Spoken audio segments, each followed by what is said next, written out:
వందనాలండి. ఈరోజు జనవరి 30. ఎంత సంతోషమైన వార్త!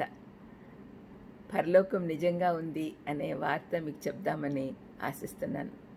బైబిల్లో గ్రంథస్థం చేయబడిన ఈ విషయాలన్నీ మనము నిర్లక్ష్యం చేస్తున్నాము, కానీ మనం నేర్చుకోవాలి. ఫిలిప్పీ పత్రిక 3:20లో మన పౌరస్థితి పరలోకమందుంది అని పౌలు అంటున్నాడు. పరలోకం అనేది ఒక మిథ్య అనుకునే వారికి బైబిల్ ఆధారితంగా తెలుసుకోవాల్సి ఉంది. మనం పరలోక పౌరులం కాబట్టి బైబిల్లో మన రాజ్యం గురించి చెప్పబడిన సత్యాలు మనం తెలుసుకోవాలి. చాలా విషయాలు, చాలా పాయింట్స్ ఉన్నాయి. వర్సెస్ నేను చదవలేను, టైం సరిపోదు. కాబట్టి మీరు నోట్ చేసుకొని మీరు అన్నీ కూడా చదవమని ప్రభు నామమున కోరుతూ ఉన్నాను. ఇది సంతోషమైన విషయం. పరలోకం దేవుని ఇల్లు. యోహాన్ 14:2లో యేసుప్రభువే చెప్తున్నాడు స్వయంగా, నా తండ్రి ఇంట అనేక నివాసములు కలవు అని. రెండవది, పరలోకంలో దేవుని సింహాసనం ఉంది. మత్తయి 6:10, ప్రకటన 22:3. పరలోకంలో ఆనంద సంతోషాలుంటాయి. యెషయా 35:10. పరలోకము పాపం లేని పవిత్ర స్థలం. ప్రకటన 21:23. దేవుని మహిమ ఉంటుంది కాబట్టి పాపపు ఉనికి కూడా ఉండదు అక్కడ. పరలోకం అందంగా స్వచ్ఛంగా ఉంటుంది. ప్రకటన 21:21. స్వచ్ఛమైన స్ఫటికంలా. పరలోకం ఆదరణ, విశ్రాంతినిచ్చే స్థలం. ప్రకటన 14:13. పరలోకం తిరిగి కలుసుకునే స్థలం. 2 సమూయేలు 12:18-23. పరలోకము శాశ్వత పట్టణం. హెబ్రీ 11:15. యుగ యుగములు ఏలున యేసు ప్రభు అని చెప్పి రాయబడింది. పరలోకం పరదైసు అని కూడా పిలువబడుతుంది. 2 కొరింథీ 12:4. పరలోకంలో మరణం గురించిన ఆలోచన ఉండదు. లూకా 16:23-25 వరకు. పరలోకంలో రాత్రి ఉండదు. ప్రకటన 21:25. పరలోకం అనేది నిరీక్షణ. 2 పేతురు 3:10-13 వరకు. పరలోకంలో లేమి ఉండదు. కీర్తన 23:1.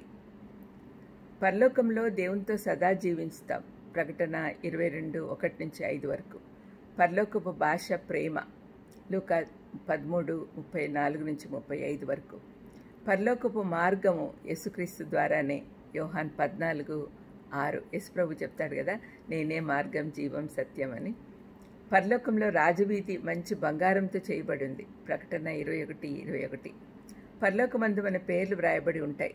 లూకా 10:20. పరలోకంలో మనం దేవుని పోలి ఉంటాం. 1 యోహాను 3:2. ఇవన్నీ అబద్ధం కాదండి, నిజమండి. బైబిల్లో ఏది కూడా అబద్ధం చెప్పదు. పరలోకం నిజమని యేసయ్య చూపిస్తూ ఉన్నాడు. లూకా 23:43.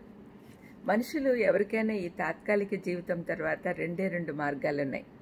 పరలోకం కానీ, భూలోకం, నరకం కానీ.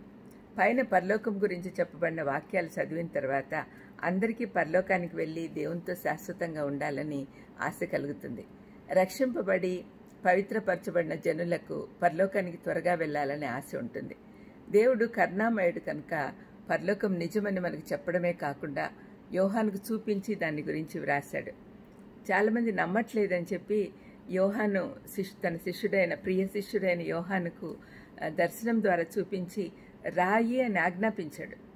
వ్రాయడం ద్వారా మనందరికీ కూడా తరతరాలకు పరలోకం నిజము అని తెలుస్తుంది. కాబట్టి మనము జాగ్రత్తగా అందులోకి వెళ్ళాలని ఆశపడుతూ ముందుకు వెళ్తాం. కాబట్టి పరలోకం గురించి ఇంత డీటెయిల్గా ప్రభు చెప్తూ ఉన్నాడు. ప్రార్థన చేసుకుందాం. దయామేడ యేసునాయన, పరలోకము మీ దగ్గరలో ఉండాలని, మీ దగ్గరికి రావాలని, పరలోకంలో ఉండాలని మా అందరికీ ఆశ కలిగే విధంగా ఎన్ని వివరణలు ఇచ్చారు నాయన. మీకు వేలాది వందనములు, స్తోత్రములు. అక్కడికి వెళ్ళేదానికి అందరికీ ఆశ పుట్టించేటట్టు చేయమని యేసుక్రీస్తు నామమున వేడుకొంచున్నాను తండ్రి. ఆమేన్. ఆమేన్. God bless you.